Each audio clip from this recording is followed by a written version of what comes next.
Hello everyone, good morning. मैं दीपक कुमार रवि और अपनी YouTube channel DK Ravi classes में आपका हार्दिक स्वागत करते हैं।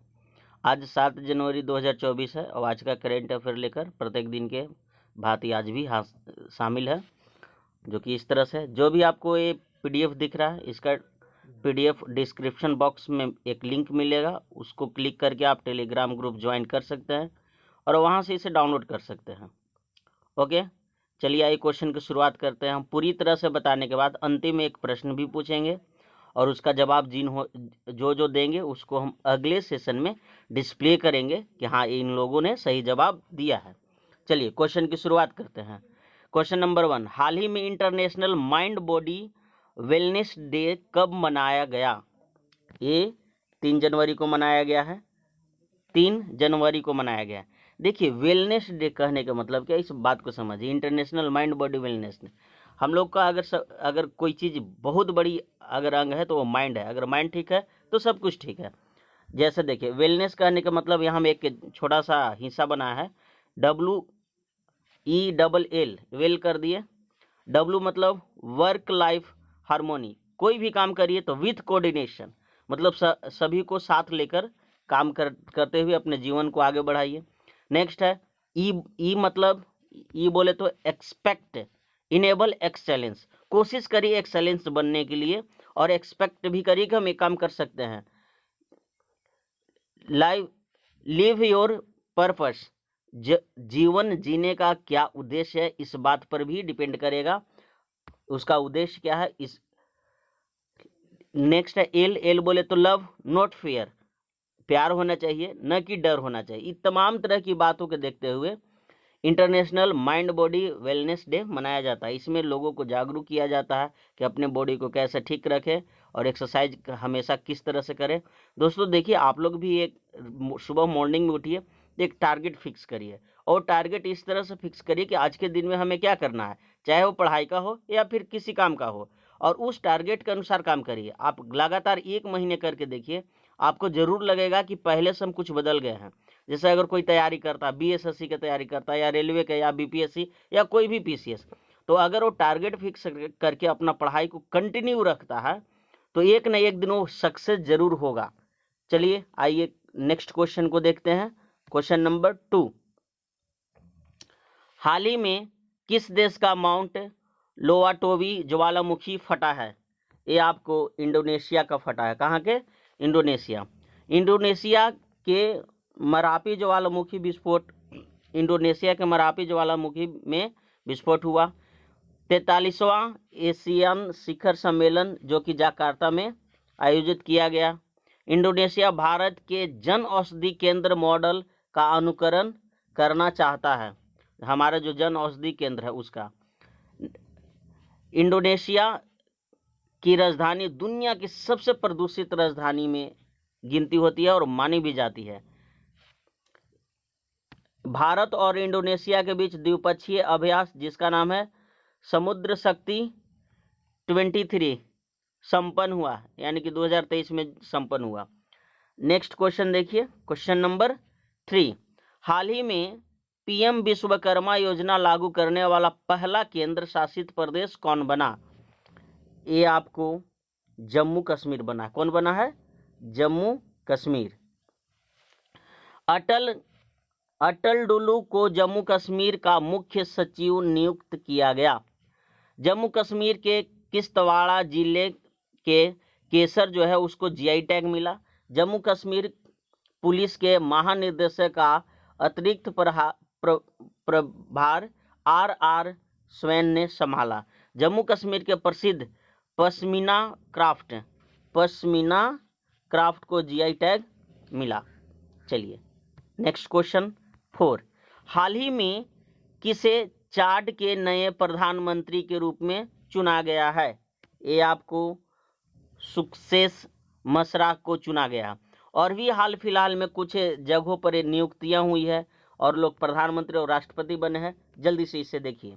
मिस्र के राष्ट्रपति ने 89.6% वोट के साथ तीसरा कार्यकाल को जीता है। एंड्रिन राजोएलिना को मेडागास्कर के फिर से राष्ट्रपति चुना गया। न्यूजीलैंड के प्रधानमंत्री के रूप में क्रिस्टोफर लक्सन ने शपथ ली है। जोसेफ बोकाई ने लाइबेरिया के राष्ट्रपति का चुनाव जीता। ल्यूक फ्रीडेन को लक्जमबर्ग का प्रधानमंत्री चुना गया।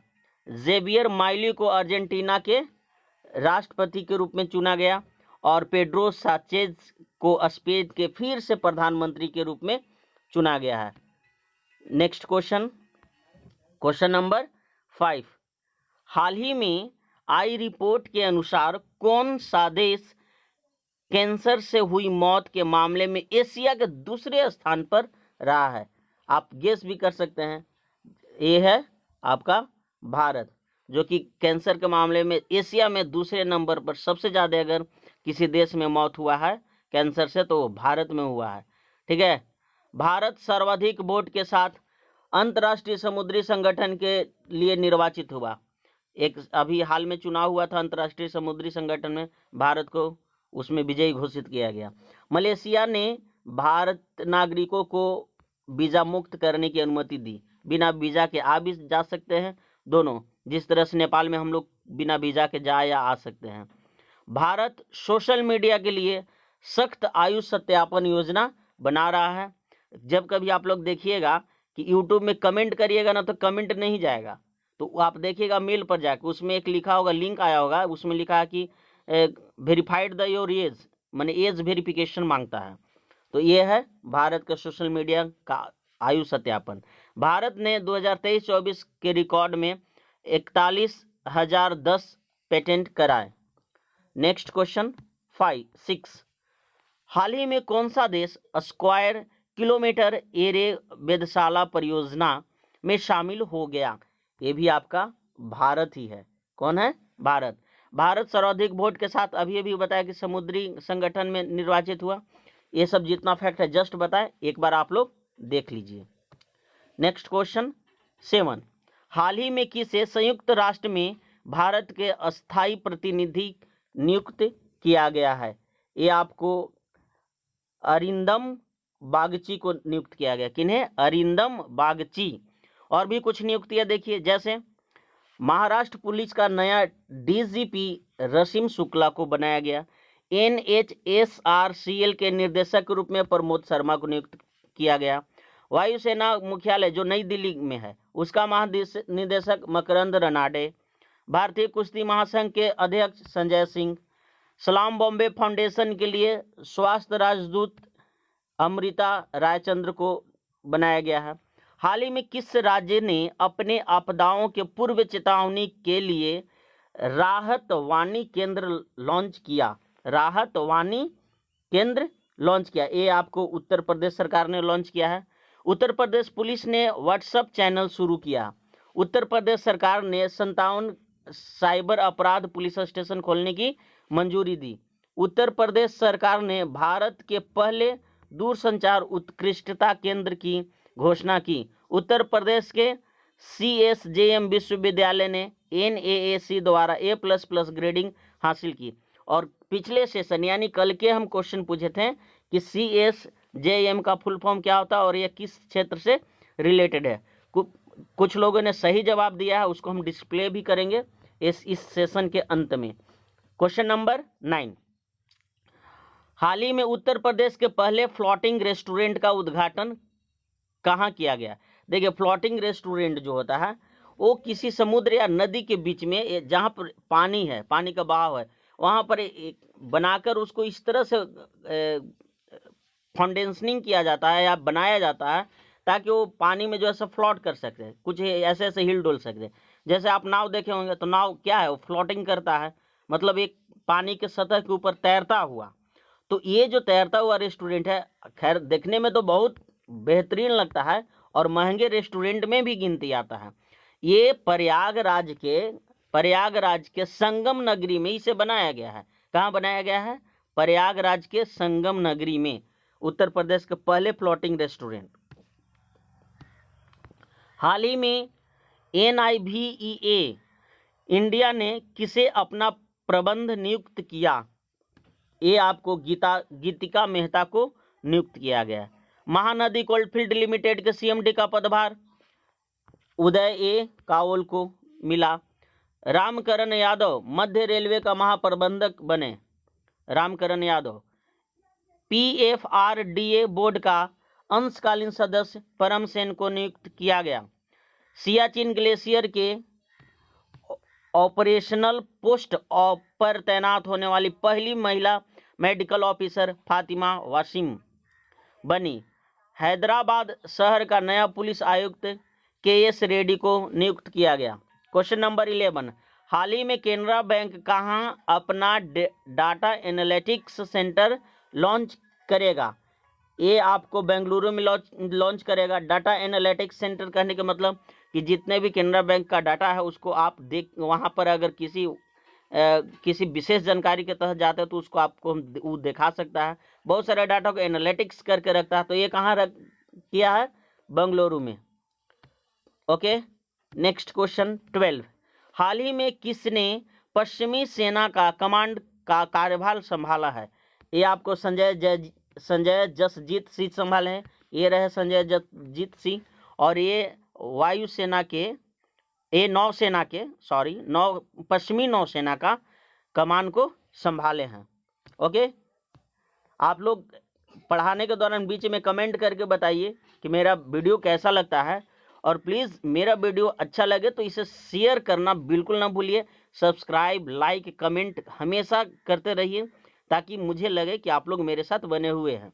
क्वेश्चन नंबर 13, हाल ही में किया इंडिया के नए CEO और प्रबंध निर्देशक कौन बने? ये आपको गवा गंगुली बने हैं। कौन बने हैं? गवा गंगुली। ये रहे गवा गंगुली, इन्हीं को किया इंडिया के CEO के रूप में नियुक्ति की गई है। नेक्स्ट क्वेश्चन 14, हाल ही में $100 अरब की संपत्ति रखने वाली दुनिया की पहली महिला कौन बनी है? दुनिया की पहली महिला है जो कि अभी तक भर में देखें तो $100 अरब की संपत्ति को प्राप्त कर लिया है। ये आपको फ्रैंकोइस बेटनकोट है। कौन है? फ्रैंकोइस बेटनकोट। यह है फ्रैंकोइस बेटनकोट, और ये फ्रांस की रहने वाली है, और यह बिजनेस करती है, बिजनेस वोमेन है, और इन्होंने हाल ही में $100 अरब की संपत्ति को प्राप्त कर लिया है, और पूरा विश्व में अगर देखें तो पहली महिला है। ये रहे फ्रैंकोई बेटनकोट, और ये इनके हस्बैंड है। दरअसल दोनों मिलके ही बिजनेस करते हैं, बट सबसे ज़्यादा योगदान इन्हीं का रहता है, फ्रैंकोइस बेटनकोट का। नेक्स्ट क्वेश्चन 15, हाल ही में IMF ने किस देश को $700 मिलियन की किस्त जारी की है? ये आपको पाकिस्तान को की है। वो किस लिए? देखिए, जितने भी आपको IMF है, अगर वो किसी को किस्त दे रहा या कर्ज दे रहा है तो उसके विकास और डेवलपमेंट के लेके देता है। तो पाकिस्तान में अभी बहुत दिक्कत चल रहा है, इसलिए उसे $700 मिलियन की किस्त जारी की है। पाकिस्तान ने आधिकारिक तौर पर ब्रिक्स की सदस्यता के लिए आवेदन किया। पहले पाकिस्तान ब्रिक्स को जो है से अपोज करता था, विरोध में रहता था, लेकिन अब क्या है, बोलता है कि भैया हमें भी सदस्यता दे दो, क्योंकि अब इसे भी पता चल गया कि ब्रिक्स में रहना बहुत अच्छी बात है। पाकिस्तान के स्टार्टअप सी गार्ड ने शीर्ष जलवायु नवाचार प्रतियोगिता जीती है। काजी फैज ईसा पाकिस्तान के 29वें न्यायाधीश बने। कौन? काजी फैज ईसा। पाकिस्तान ने विदेशी निवेशकों को आकर्षण करने के लिए नई वीजा नीति का अनावरण किया है।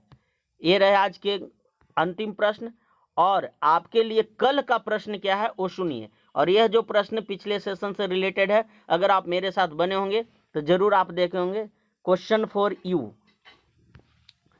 हाल ही में किसने 2024 ब्रिक्स की अध्यक्षता संभाली है?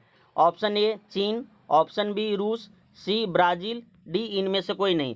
आपको सही जवाब देना है कमेंट सेक्शन में, और प्लीज़ मेरे चैनल को सब्सक्राइब करना बिल्कुल ना भूलिए।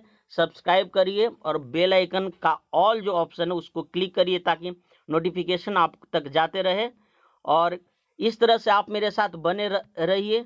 और हम अब बात करते हैं कि पिछले सेशन यानी कि 6 जनवरी को किन किन ने सही जवाब दिया है। आप लोग भी देख लीजिए और आप लोग भी सही जवाब दीजिए, आपको भी हम डिस्प्ले करेंगे। ये देखिए, कल का जो हमने प्रश्न पूछा था, जिसमें पूछा था कि ब्रिक्स ब्रिक्स में कितने देश है और कौन कौन सा है, तो ये इनका जवाब है, ये है स्टडी पॉइंट गया, इसी नाम से चैनल है। ब्रिक्स में 6 नए देश को एंट्री मिली है, जिसमें Argentina, Ethiopia, Egypt, Iran, UAE और सऊदी अरब ब्रिक्स में शामिल होंगे। ये हाल का इन्होंने अपडेट दिया, ठीक है। इस तरह से और भी लोगों ने जवाब दिया है, आप लोग भी देखिए।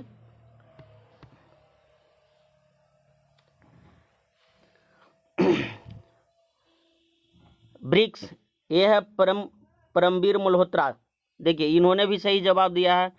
जिस ब्रिक्स का इन्होंने पूरी जानकारी दे दी है कि ब्राजील, रशिया, इंडिया, चाइना और साउथ अफ्रीका। और भी देखिए, ये है कुमारी अनुप्रिया, इन्होंने 2001 से अपडेट भी किए हैं, ब्रिक्स में कौन कौन सा लोग शामिल है इन्होंने भी बताया है। और इस तरह से आप लोग भी कमेंट सेक्शन में जवाब दीजिए। और कुछ लोगों ने कमेंट सेक्शन में गुड मॉर्निंग बोलता है, सभी को good morning to all of you. मेरे साथ बने रहने के लिए बहुत बहुत धन्यवाद।